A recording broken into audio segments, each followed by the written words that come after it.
Hello, everybody. Welcome to Running Code Humor in South Texas Law Enforcement. I'm your host T-Bone. With me, as always, my partner J-Man. J-Man, having my back. How you doing? Doing good. How you doing? Oh, I'm doing great, brother. It's good. It's a beautiful day outside, and I'm not working.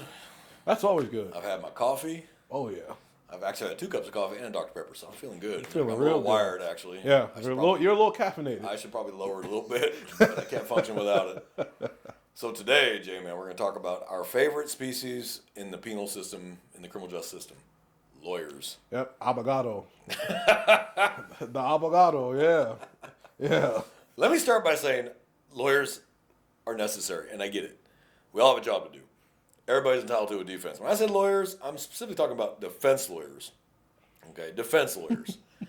But there are some incompetent prosecutors too. But Yeah. mainly, at least they're working for the angels. Defense attorneys, everybody has the right to a defense. Absolutely. This country would fail without that premise that you're innocent until proven guilty and you have the chance to defend yourself and tell as many whoppers in court as you want. Mm-hmm. If you notice in court, the only one that does not get sworn in is the defense attorney. The judges are sworn, the ADAs are sworn, any witnesses are sworn, all police officers are sworn. The only one that is not sworn in is the defense attorney. What does that tell you? You know what? Paying attention to that, I never paid attention to that. Yeah, there's a reason defense attorneys aren't sworn in. I bet you if you started swearing in defense attorneys, things would be changing because they would lose their license if they got caught in perjury. So I understand the need for client privilege. Totally. I get it. Like I said, I don't have a problem with lawyers, that people getting in defense. My issue with lawyers is, and I've actually heard lawyers say this, and no, that's not true. I've heard lawyers say, my job is to get my client off. That is not your job. That is not the job of a lawyer. The job of a lawyer is to ensure that his client receives a fair trial, that his rights are not violated. That is the job of a lawyer. Mm-hmm. A true lawyer will tell you that. Any law professor will tell you that. Okay, but now it has turned into where they think it's a sacrosanct duty to lie for their client. That's why they don't get sworn in. So they can lie and go, well, that's what my client told me. Okay, but you did know the truth. You have all the documents and video. Cameras have made it harder for defense attorneys. Good. Because now you see what your client really was doing and how he was really acting. And I guarantee you're sitting there with your client going, why did you say that? Because before we say, yeah, he admitted to it right to us. Oh, we don't have camera proof. Well, now we have camera proof, and they're looking at their client like, oh, God, you admitted to everything, Regesti. I'm going to try to get the video suppressed because it's prejudicial. Good luck with that. Sometimes it works. Sometimes it does where you get the right judge, and they go, well, that does look bad. But he admitted to the crime. That is key evidence. His own admission. Like, I didn't beat it out of him. We didn't tie him down and hit him with a phone book. He admitted it right there on the scene. Hey, man, did you do that? Yes. We'll put your hands behind your back. You have the right to remain silent. You start from there, and then anything after that is admissible, but that was admissible. So I have a problem with defense lawyers because they're good at snowing juries. Mm-hmm. You can tell one story 10 different ways, but it's how you present the story. Their client will never look like they did the day you arrested them. No. Oh, yeah. They won't be dressed in a suit with a good haircut and maybe even makeup over some of their more prominent facial tattoos, and they'll have taken all the jewelry off, and they'll have clean-cut fingernails, and they'll be sitting there very calmly. Well, that's not how he looked the night I arrested him when we were fighting and rolling around the middle of I-35 with traffic going around us. Why don't we play that video? And I've had guys that by the time we met in court 2 years later, I didn't recognize him. He looked nothing like that guy. I'm like, yeah, I recognize him. I watched the video and I recognized him, but looked nothing like it. I'm like, no, let's put him back in those clothes. Yeah. But appearances do matter, and juries are swayed by appearance because they have nothing else to look at for 8 hours a day in trial than the defendant. Mm-hmm. So if he's sitting there being calm and cool and chill and wearing a suit, yeah, that was just a one-timer. Bullshit. Wait till we get to sentencing. They pull out his criminal record for sentencing and then see that was not a one-timer. So because you can't bring up their criminal history during the trial. Yeah. You can bring it up during sentencing phase. Now it can be used for sentencing where you can go anywhere between 5 years and 99, depending on what the hell it is, right? Right. So it sucks because you can't go, and this ain't the first time he's done it, by the way, Your Honor. This is his 10th. He's not learning. Let's send his ass to prison, whether you get a bench trial or a jury trial. Honestly, I would take my chance with a bench trial. If I ever had to go to court, I would rather have a bench trial than a jury trial. Because these juries believe anything. I'm like, oh my God, the earth is flat. Oh my God, yeah, here it is. Oh my God. There's like, it's just, it's kind of funny because lawyers, like you said, everything's a strategy. Everything's a strategy. Everything's like a show. It's like, well, if we can put forth the best show and put our truth out there versus like what really happened with camera footage, body worn camera footage, dash cam, all that things. Yeah, we can make it look like, oh, we can make it look like this. There's no way my client did this. Or maybe we can make the jury feel so sympathetic that they will just give a not guilty when there was actually all the evidence shows that it was a guilty verdict. And it's just it's odd.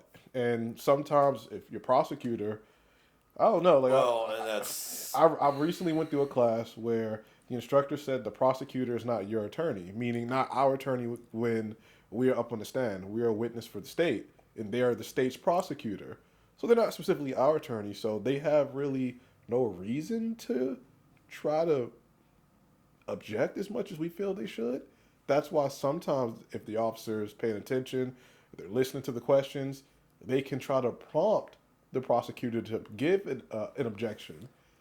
And I've done that before. I had said a prosecutor ahead of time. I said, look, if I say I'm sorry, I don't understand your question, that's your time to shine, counselor. Pay attention. Be paying attention to what, because if they don't, you have to answer the question. yeah, And you're just like, motherfucker. and they're ridiculous. But they're good in questions. how they ask the question.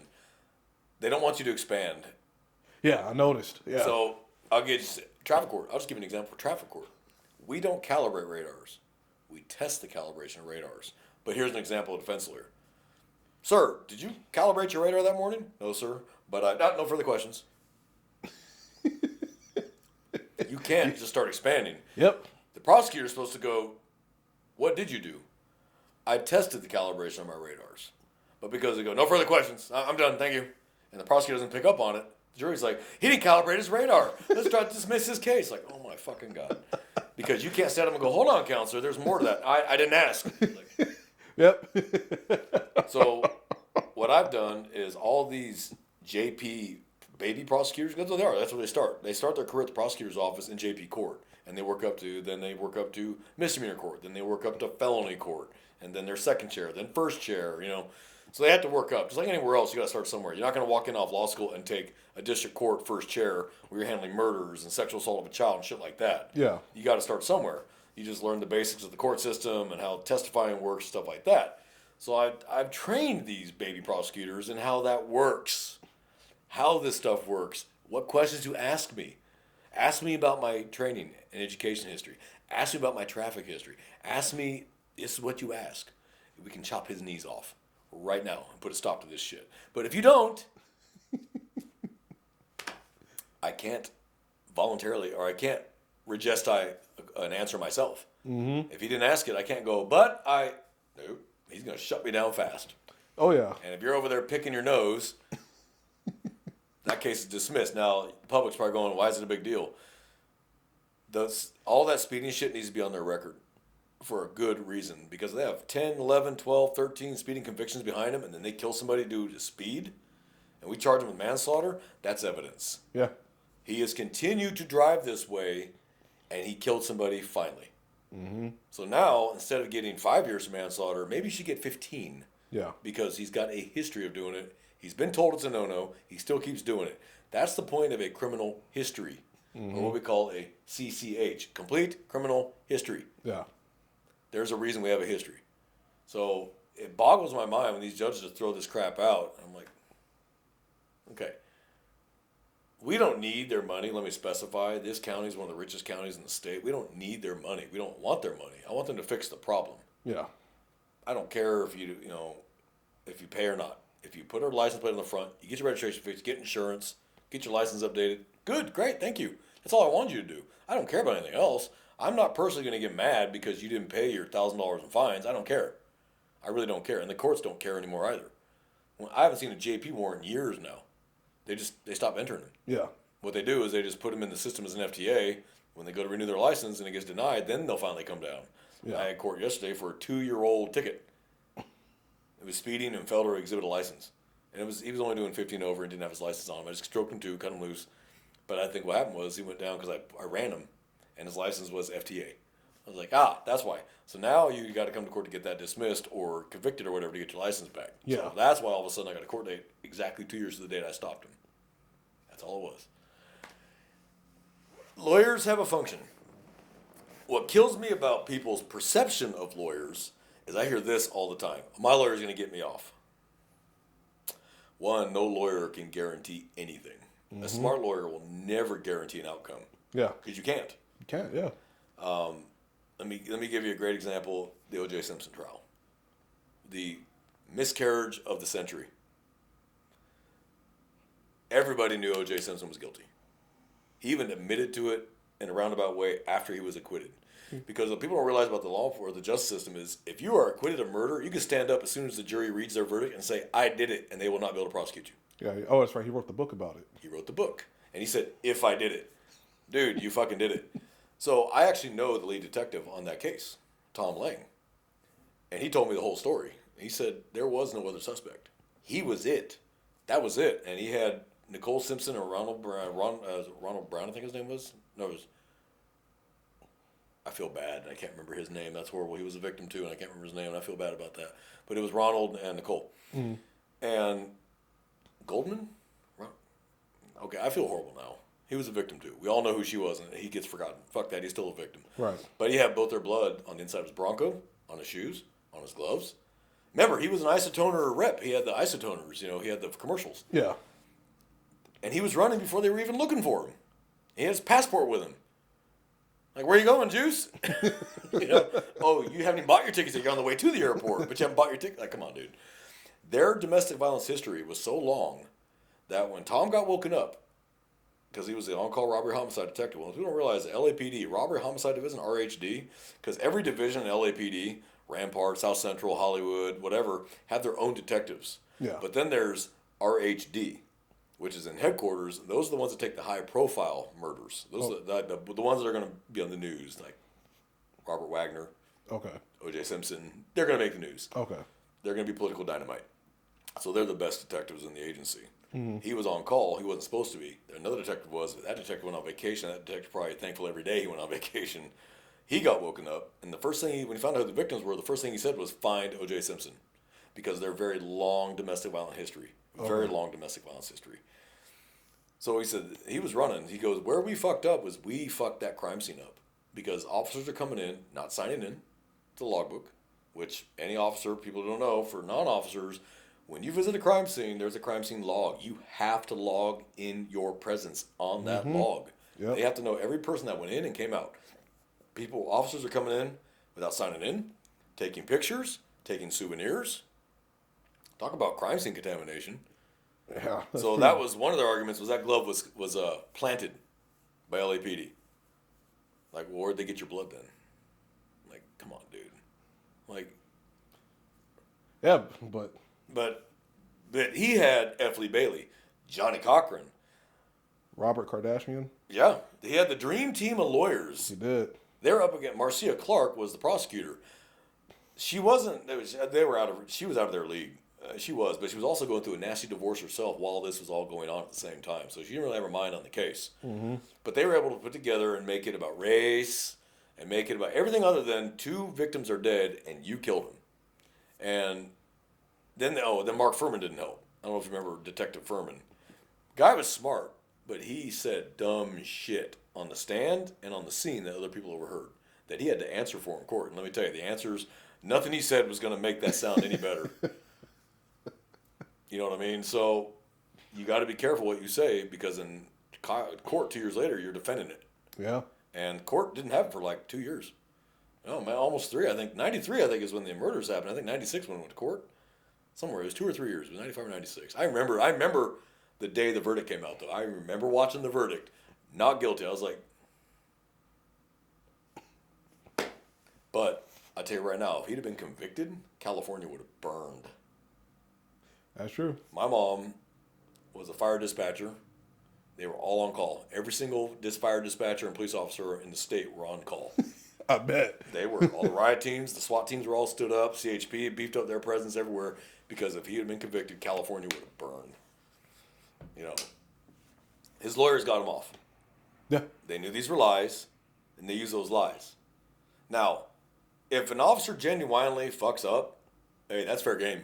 Hey, you screwed up, dude. You had a job to do and you failed, and he found the crack. Well, that's just how the great game is played. Yeah. But when your client is so patently guilty, and it's serious, sexual assault of a child, murder, armed robbery, whatever the hell it is, intoxication manslaughter, which may not sound like a big deal to some people, but if it was your kid that got killed by a drunk, that'd be a big deal to you. Yep. And you want to play your little sleazy bullshit defense lawyer games, and that guy gets off. Justice was not served. Mm-hmm. Because there's a victim, which means there's a perpetrator. Yeah. And now, if the person, I'm glad, though, don't get me wrong, I'm glad we had the safeguards that we do. Because there have been too many cases in the past where innocent people did go to prison and were in prison for 10, 15, 20, 30 years, and that is horrible. That's a horrid, horrid thing. But that was back when the rules were not nearly what they are now. Yeah. I mean, now, if you're convicted, holy shit, I have anything recent within the last 10, 15 years, I've not seen anyone win an appeal and get it reversed. Because the technology came so far forward. DNA is what really did a lot of that, was people who were convicted of a sex crime in the 70s, and then when they get the original DNA sample and they pull another sample from him and they rerun it, oh shit. Mm-hmm. Oops. Yeah. Hey, we're sorry you did 30 years in prison. Here's $1 million and good luck. Yeah. Yeah, now you're in your 50s. Your kids think you're a rapist. Like, you ruined this whole dude's life. Yeah. So yes, lawyers have a purpose, and I get it. What kills me about the process in this country now is, let's say you are convicted of murder. Just garden variety murder. Not okay. I'm making light of it. But then you get appeal after appeal after appeal after appeal, and you spend 30, 40 years on death row. That is ridiculous. Mm-hmm. Because one, you're costing us a lot of money. And if you go through all those appeals over and over and over and over, dude, stop. There's got to come a point where the court's got to go, stop. Okay? This has always been my fix to that, so to speak. Now, maybe that's speaking from ignorance because I'm not a lawyer, and maybe there is something more that I don't know because I am not a lawyer. Yeah. You're convicted, state court, fine. You are convicted, district court, 275, whatever. And you are convicted of murder, fine. There should be an independent judiciary. I'm not talking about the Supreme Court, and I'm not talking about the Court of Criminal Appeals or even the Circuit Court. I'm talking about just an independent judiciary and maybe that judicial district. Mm-hmm. Look through the entire case, comb through it. Is there anything we missed? Is there anything that doesn't look right? Is there anything that looks wrong? If they pass all that, send it off to the Court of Criminal Appeals and go, we can't find anything. If they say it's good, forward to the Circuit Court. If they say it's good, forward to the Supreme Court. If they say it's good, put that motherfucker in the chair. Let's stop dragging this shit out. Yeah. Because you are costing us. So what could take 6 months to be done with it is taking 10, 20 years. Yeah. Backlog. There's no reason for that. You know how much it costs to house these guys? It's a lot. Now, I'm not saying that innocent people haven't been put to death. There have been, and that sucks, and that's bullshit, and I wish to God it never happened. But those aren't these days. Mm-hmm. These days now, with technology and the DNA and all the leeway defense gets and the very little leeway that the prosecutors get, if you get convicted, dude, you did it. Okay? And you did it. It is what it is. If you do that independent judiciary and then send it to Court of Criminal Appeals, then the Fifth Circuit Court in Louisiana, and then the Supreme Court, and they say it's all good, that's it.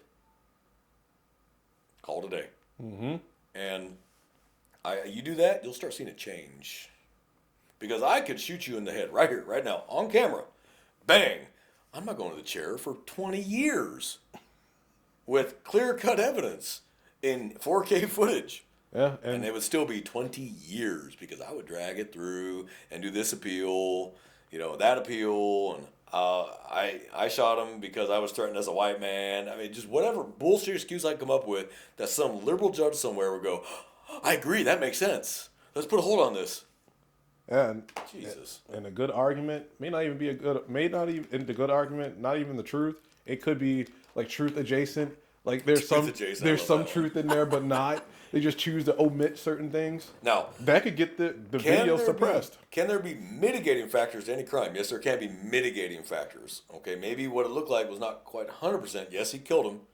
Maybe it wasn't capital. Mm-hmm. Maybe it was first degree. Right. Or maybe it was manslaughter. Right. So that's why we have these levels where we can downgrade it. Mm-hmm. And go, yeah, he didn't walk up and shoot in the back of the head for no reason.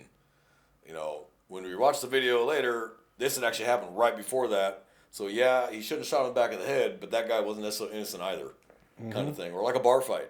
Yeah. Like, what people don't realize is you can do a bar fight and you kill someone in a bar fight, that's manslaughter. You're going to prison. Mm-hmm. Like, you're expected to use discretion. Now, if he pulls a knife on you and you hit him over the head with a beer bottle and he dies, that's a different story. It's different. But if you're just in a straight up knuckle fight and you hit that dude hard enough to kill him, that's manslaughter. Mm-hmm. You don't get to walk away just because it was a bar fight. No, it doesn't work that way. And people don't understand that. It's not like the movies where you see people get punched in the head over and over and over and they're fine. Yeah, that's not how that works. If you get someone a good shot with a fist in the side of their head, you can kill them. Yeah. You can light them out, and that's it.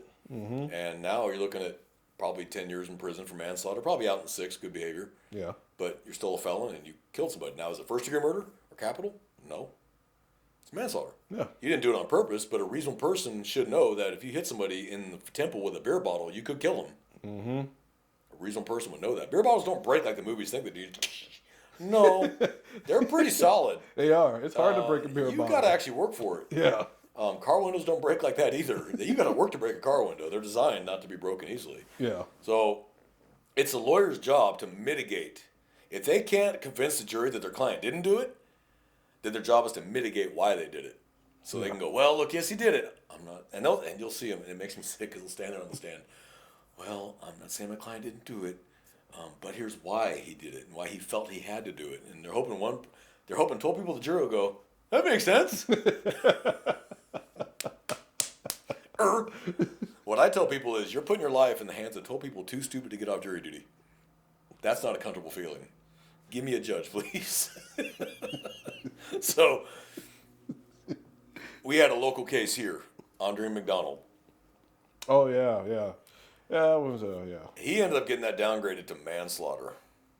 He murdered her. He had good lawyers. Mm-hmm, he did. And there was some other issues I won't get into, but it got knocked down to manslaughter.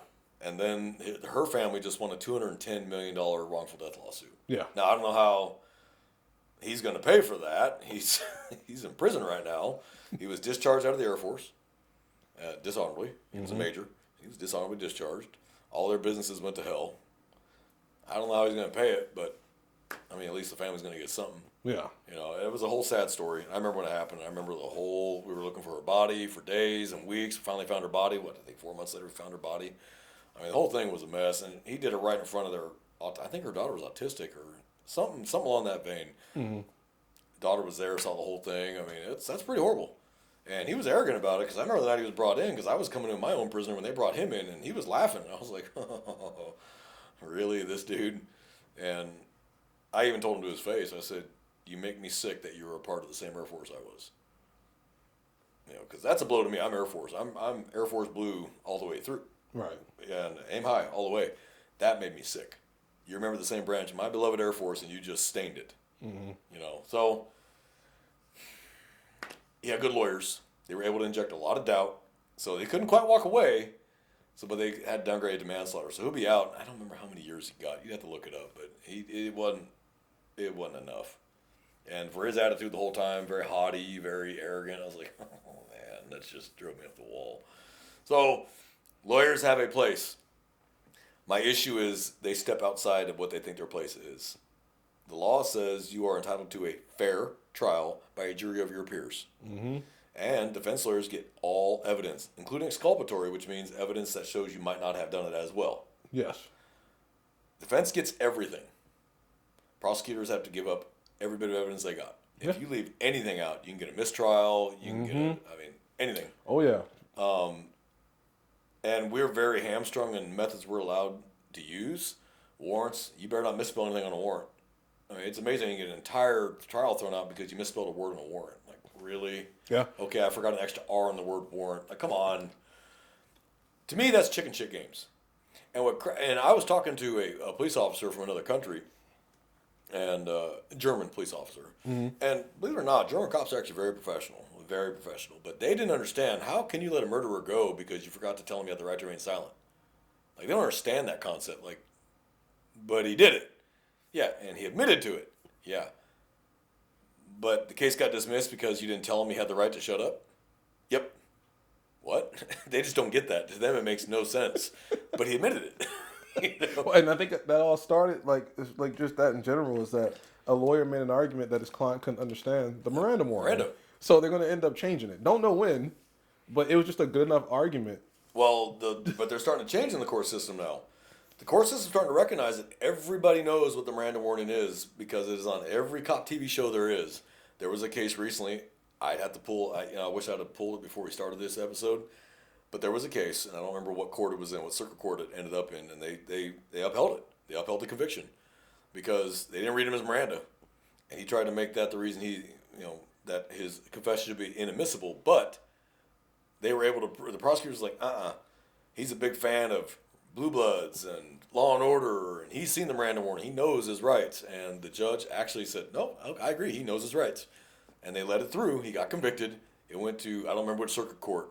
And they went through there too, and they said, yep, he knows his rights. So now it's waiting to go to the Supreme Court. We'll see what they say. And if the Supreme Court rules on that, you might see a change. You just set a precedent. Now, it might not be. You might not have to actually do that. Now, there's a difference between, in my mind, if you've been arrested at least once, you know your Miranda rights. If you have a criminal arrest record that's 30 miles long, you definitely know your Miranda rights. I don't have to repeat them to you. You've had them repeated to you who knows how many damn times. When you're arrested, you're taken before the magistrate, you've been read your Miranda a million times. That's a chicken shit. That's a chicken shit way out.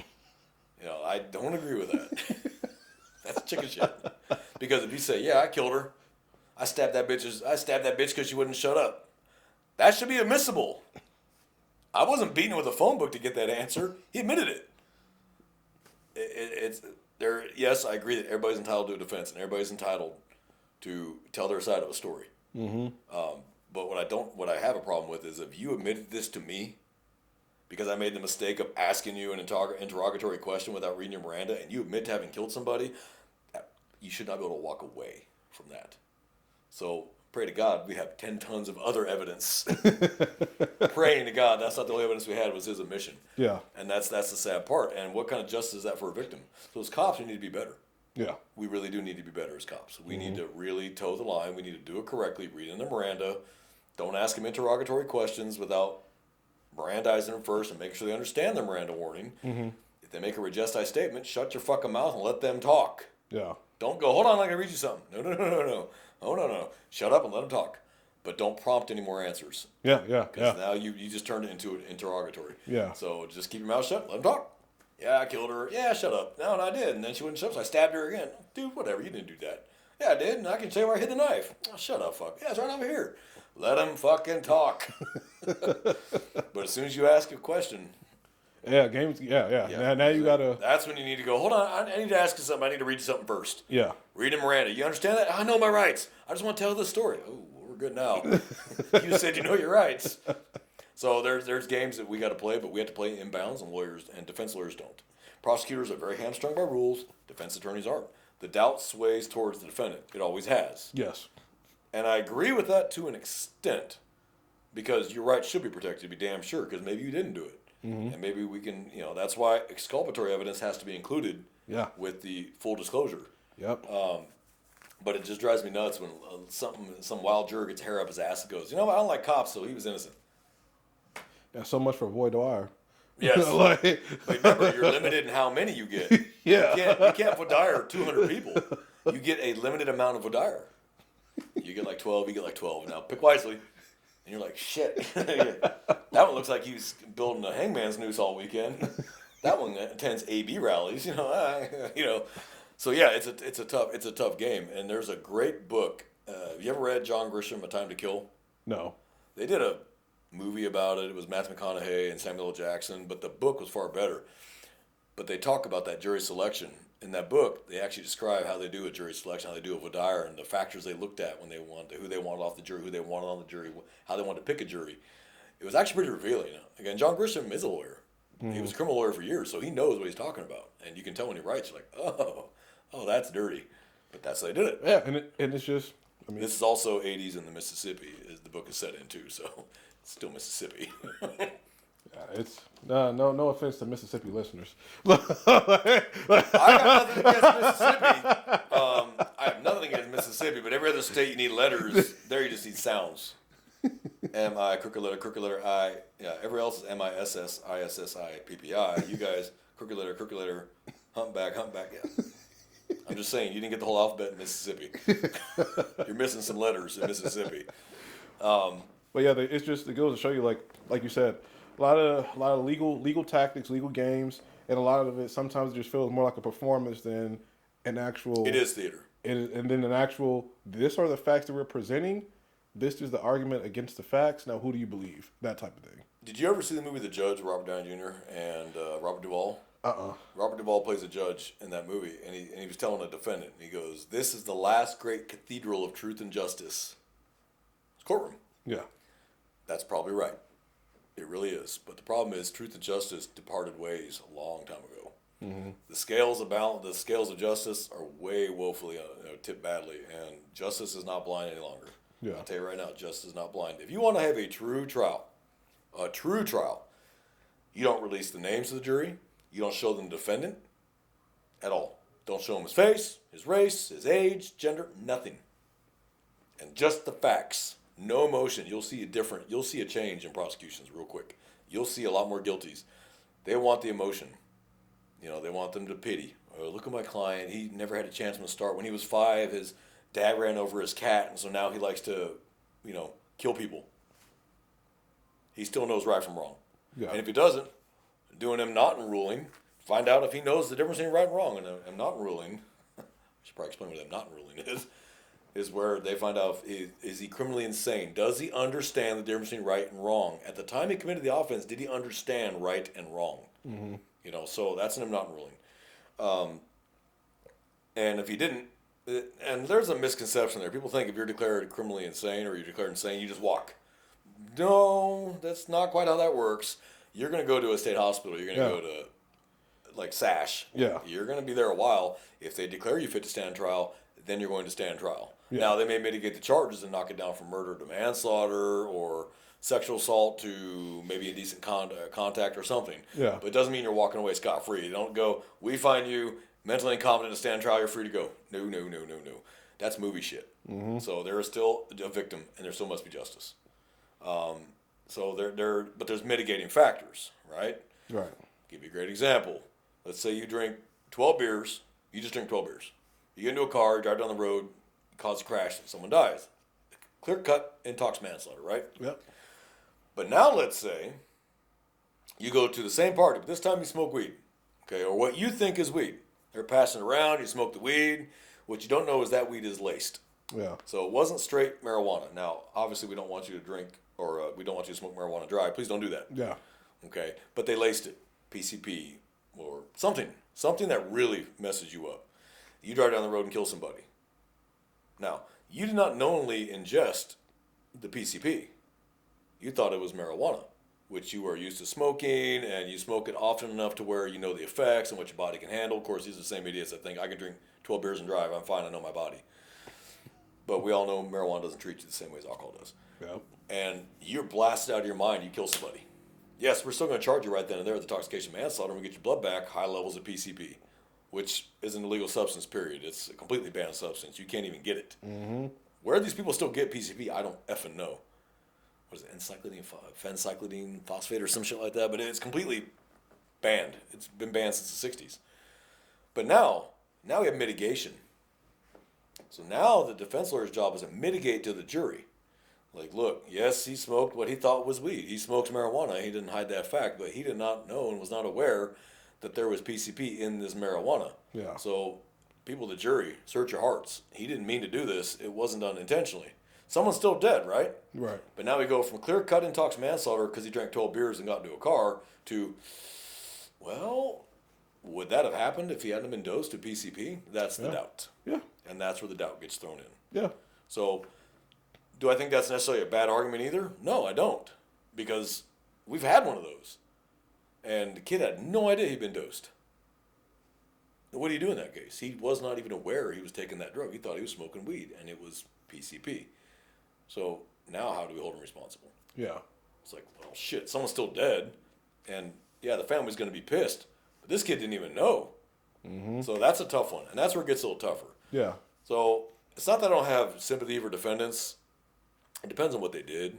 If you're a one-time regular Joe and you killed somebody in a bar fight that went wrong, hey, that could happen to any one of us. Mm-hmm. Or you had too many drinks, you killed somebody, and you've never been in trouble before. That sucks, and I got a lot of sympathy for you, but someone's still dead. Yeah. And there must be a penalty, a consequence, justice for the family. there's a lot of factors in the law, and that's why law school isn't 5 minutes long. Yeah. So, but my issue with lawyers is just the little tricks they use to confuse you on the stand, and they'll even say, I've seen this, lawyers that have you on the stand. You're the officer, right? Ladies and gentlemen, the jury, there's nothing. He's like, this is a good officer. He's a good officer. He works his ass off. He tries the best he can, but he just messed up. You're like, yeah. You're looking over the jury it's the backhanded compliment. Yeah. Because they don't want to bash you, because there might be some people who are pro law enforcement in the jury, but he's human. He made a mistake. You're looking at the jury like, no, I didn't. No, I didn't. But you can't say that. You can't go, he's full of shit. You just got to sit there and go. And you don't want to, it's hard not to get angry on the stand. You want to fire back, but you can't. You can't. You got to compose yourself. Yes, counselor. Yes, sir. No, sir. What sucks when I start that yes or no, sir shit. You're just like, God damn it. I know what you're doing with this, and I can't do anything to stop it. And the prosecutor doesn't have enough to object, so they got to let you do it. And you're just like, God damn it. Just answer a question. Ask me a question that I can answer. Because your knuckles are white. You're under the table, just like, if I ever pull you over, you're so fucked. You're going to get every ticket I could dream up. I'm going to inspect your fucking car, the tread on your tires. Guess I'm going to have to call a tow, sir. You got bald tire on the left. Or I can make you in your $4,000 suit change that tire on the side of the highway. Oh, can I help you? Oh, no, I don't want to get dirty. Nice suit. What is that, Armani? Anyway, yeah, when they're done, you got grease all over you, counselor. Are you going to the courthouse? Oh, that sucks. So, I think we beat that horse enough. I'm not a fan of defense lawyers. They have their function. I just wish they would change the rules a little bit to kind of level the playing field and make defense lawyers swear in so that they commit perjury, they lose their bar card, and you'll see a change in what they do for their client. So, and I know lawyers. I've had conversations with lawyers. They tell me outside in the hallway after the trial's over, my client's a dumbass. Yeah, I know. I arrested him. It is what it is. So, that's all I got in that subject today. J-Man, do you have anything to add on the subject of the most endearing and loved part of our criminal justice world? All I can say is it's really good to build logic and reasoning skills, and it allows you to actively listen. You will learn how to actively listen if you get torched on the stand. Oh yeah. Oh yeah. And you won't do it again. That's for damn sure. The biggest problem I've seen is officers have a hard time saying I don't know. Yeah. Just if you don't know, say I don't know. If you don't try to make up bullshit, because then they go, "Are you sure about that?" Because pull out the manual. Oh, here's your training records. You signed. You took this class and you took the test. And you're like, shit.